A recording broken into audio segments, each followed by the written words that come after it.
Welcome back to Only Talk Sports. We talk sports every single day, or at least we try to. I'm Ernest Jeffrey. Subscribe to the channel if you like sports content. Hit that notification bell so you never miss another video.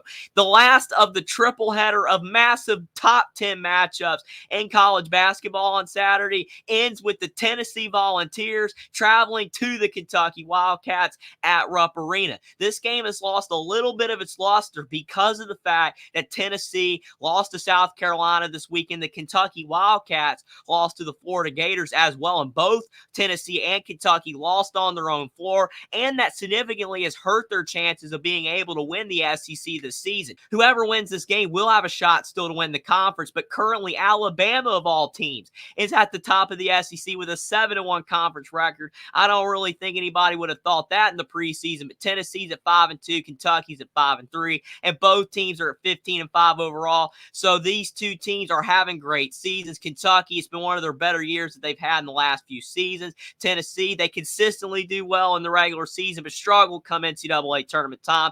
But I'm going to preview and predict who I believe is going to win this rivalry game in college basketball, whether it's Tennessee or Kentucky. So let's get into it. The Tennessee Volunteers, they're currently ranked 5th in college basketball right now, even though they did lose to South Carolina, so they will fall in the rankings next week, even with a win at Kentucky here. Rick Barnes, he's a really good head coach. He's had success at Clemson and Texas and now at Tennessee, but his postseason success has been abysmal throughout his career, and that is what's kept him from being a Hall of Famer right now. He has an argument for it. He is a really good coach and has won a ton of games, and he's made this Tennessee basketball program much better because they've been more known as a football school and a women's basketball school, but still Tennessee basketball is in much better hands now than before he took over. And this season, they beat Wisconsin already. They lost to Purdue, no shame in that. Lost to Kansas, lost to North Carolina, but then they beat Illinois, who's having a good season in the Big Ten. Then they knocked off Ole Miss, and they've also got wins over Alabama, which that is the only loss Alabama has suffered in SEC play. So that will help out Tennessee if they can find a way to tie up Alabama in the SEC standings, because they'll have the tiebreaker,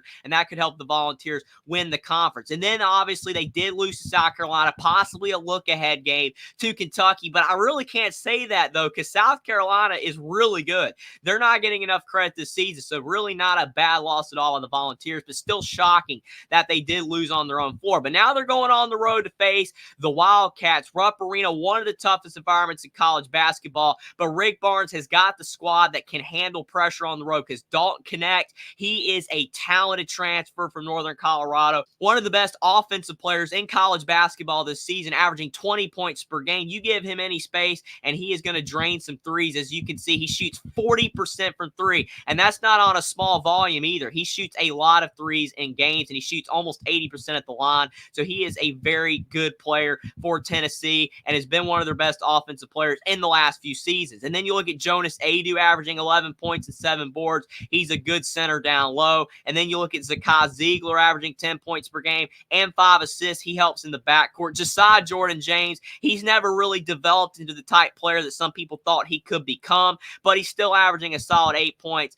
and 7 rebounds, and he is a veteran. He's been in college basketball for many years. Same thing with Santiago Vescovi, who averages a solid line of 8 points, 4 rebounds, and 3 assists, and he's only shooting 33% from 3 this season, but he does shoot 81% at the line. And Jordan Gainey, the USC upstate transfer, he shoots 90% at the line. So Tennessee does have a good free throw shooting team, and overall, they've got a lot of guys that have played a lot of basketball games, so they have much more experience than the Kentucky Wildcat, and them shooting 75% at the free throw line as a team helps when you're going on the road in a tough environment in Rupp Arena, especially if the game comes down to free throws at the end. You know Tennessee will be able to knock them down. But Kentucky, not to be outdone. They're ranked 10th right now in college basketball, and after their loss to Florida, they will drop in the polls. Even if they beat Tennessee, like the same thing with Tennessee, since they lost to South Carolina, they'll drop as well. But that's not to take anything away from Kentucky having a great season this year. We know that Wildcat fans have had issues with John Calipari the last few years. They haven't been winning enough. They are a frenetic fan base. They want to win games. They want to get back to the Final Four, where they have not been since 2015. but this team has the talent to get it done, but they still are flawed. But they've lost to Kansas so far this season, beat Miami. That was a good win. Knocked off North Carolina as well in the non-conference. And then they've lost to Texas A&M on the road in the SEC. They lost at South Carolina. So both Tennessee and Kentucky have lost to South Carolina. Then they lost to Florida, which Florida's having a decent season, but still a surprising loss for the Kentucky Wildcats. And the fact that they gave up 94 points to the Gators as well, even though the game did go to overtime. So Kentucky's going to have to do a better job on the defensive end in this game against Tennessee if they want to win. And that's really been the main issue for Kentucky this season that has prevented them from being an elite team. They're really good, and the talent's there. John Calipari and the Kentucky Wildcats have brought in the second most five-star players in college basketball besides the Duke Blue Devils since 2015 with 35 five-star recruits. Duke is 37 five-star recruits since then. But we know Calipari, he brings in talent, and this team is no exception. But they have to play better on defense if they're going to be able to try to win a national title this season, if they're going to have any shot to do it. Antonio Reeves, the Illinois State transfer, he's playing much better this season than he did last year in his first season since transferring to Kentucky. He's averaging 19.5 points and 4 rebounds. So he kind of surfs the Dalton Knecht role for Tennessee with Antonio Reeves going out there and just being a bucket getter. And that's actually helped him get some NBA draft attention. He might not get drafted, but he definitely is going to get a shot in the NBA with the way he's playing. As you can see, he's shooting a ridiculous 44% from the three-point line and 88% at the free throw line. So that's going to help out Kentucky if they're at the end of the game and they need somebody to shoot free throws. Antonio Reeves can deliver there. Rob Dillingham, five-star freshman, averaging 14 points, 3 rebounds, and 4 assists. He's a really talented player, probably going to be a top 10 pick in the draft. Trey Mitchell, the West Virginia transfer, is averaging 13 points and 8 rebounds. He kind of fills the Jonas Adu role for Tennessee, where he goes out there, he's a good rebounder, but he is a little bit better of an offensive scorer than Jonas Adu. And as you can see, Trey Mitchell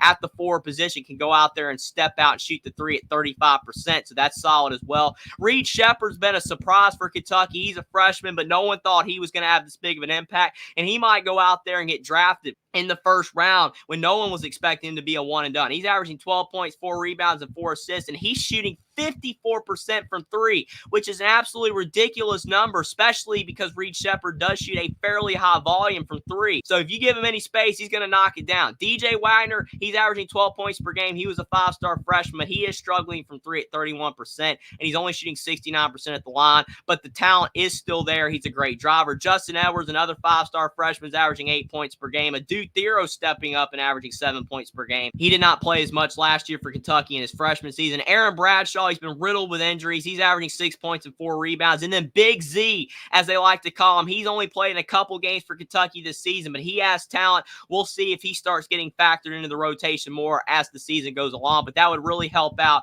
Kentucky down low in the post and to be able to improve their defense. And he also can step out and shoot threes as well. When you look at the net rankings for both of these teams, the Kentucky Wildcats are down at number 25. That's not too bad, but I do believe that Kentucky, the reason why they're a little bit lower is because they do have a quad 3 loss, and some of the other metrics just do not favor Kentucky, some of these other teams, but still 25 is not a bad spot to be in. Then Tennessee, they're 5th in the net, and Tennessee does not have a bad loss on the resume, so that looks very good for them. And then when you look at the bracket matrix, the Kentucky Wildcats are a 4 seed, and the Tennessee Volunteers are a 2 seed, so both teams are in great shape when it comes to the NCAA tournament. Kentucky needs this win a little bit more, however. But then when you look at the series history, Kentucky won both games last year, even when they were not favored to win. Kentucky was an underdog in both of those games last year, but they were able to knock off Tennessee, and Kentucky leads the entire series 159-78. So Kentucky definitely has an upper hand on Tennessee, and they are a slight underdog according to the FBI predictor as well. The Tennessee Volunteers have a 58% chance to win according to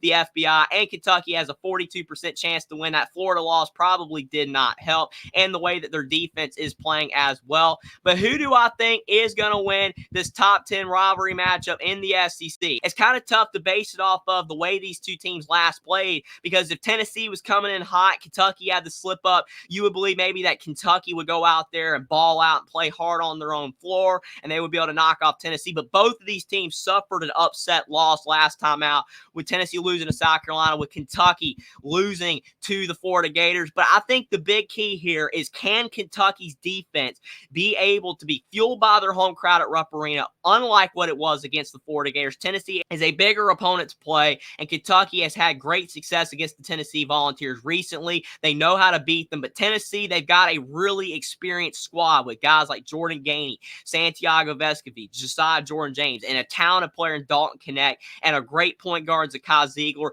They're a better defensive team than the Kentucky Wildcats. They're not an elite defensive team, but they are better than Kentucky. But the Wildcats, they shoot the ball a ridiculous amount from the three-point line at a high clip as well, and their free throw shooting is even better than Tennessee's. I believe that the Kentucky Wildcats, despite their flaws and despite some of their inexperience, I think Antonio Reeves is going to have a big day. Robert Dillingham's going to chip in a lot of points as well, and then you might get enough contributions from Trey Mitchell and DJ Wagner for Kentucky to be able to pull out a 79-75 win over the Tennessee Volunteers. And this is only going to happen if Kentucky defends at a high level. They cannot let this game get in the 80s and the 90s, because we've seen that they've dropped games that they could have won if they had to defend it at a higher level. And I believe Tennessee is going to be composed. They're going to knock down their free throws when they're given the opportunity to hit them. They're going to shoot a fairly solid percentage from three. But that Rupp Arena crowd, when it's for games like this and top 10 matchups, Rupp Arena is one of the toughest environments in college basketball. And I think that's going to fuel John Calipari's squad, who has one of the best three-point shooting teams that he has had in the last 5 years. This is a fantastic shooting team, and I think that they're going to shoot their way to a slim victory over the Tennessee Volunteers, 79-75, in the final game of the fantastic triple header of top 10 matchups in college basketball this Saturday. But let me know what you guys think in the comment section down below about whether you think that Tennessee can go on the road and beat the Kentucky Wildcats in this top 10 rivalry matchup in the SEC to get their first win in 3 tries over the Wildcats, or do you believe that Rupp Arena will be enough and Kentucky will play good enough on defense and shoot well enough on offense for John Calipari's 5-star freshman talented squad to be able to knock off the Tennessee Volunteers, for Kentucky to stay within striking distance of the Alabama Crimson Tide in the SEC standings? Subscribe to the channel if you like sports content. Like this video down below. Follow me on Twitter as well. Link is in the description, and I'll see you next time.